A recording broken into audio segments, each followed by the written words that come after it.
Alright guys, a quick one. Here, I'll detail how to delete recent wallpaper on Android. So if at the end of this you found this offer informative, please don't forget to like and then subscribe. Now, the first thing to do is go ahead and open the settings app on your Android phone. On the settings page, scroll down, locate and click on wallpaper and style. Now, here you should see your current wallpaper. To now change or delete recent wallpaper on your phone, all you simply need to do is go ahead and click on change wallpaper.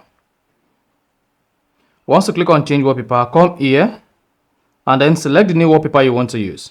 Once you selected it, click on next and then hang on to see how this is going to look on the home screen and then on the lock screen. If you want to change it again, go ahead and click on wallpaper. Then select another wallpaper you want to change it to. Click on home to change to see how the home screen is going to look and to see how the lock screen is going to look. You can customize your lock screen by adding different widgets or different clock style. And once you are done, you can just go ahead and click on done at the top right. And once you click on done at the top right, then this is going to delete the recent wallpaper on your Android phone and then you are good. So if you found this offer informative, please don't forget to like and then subscribe.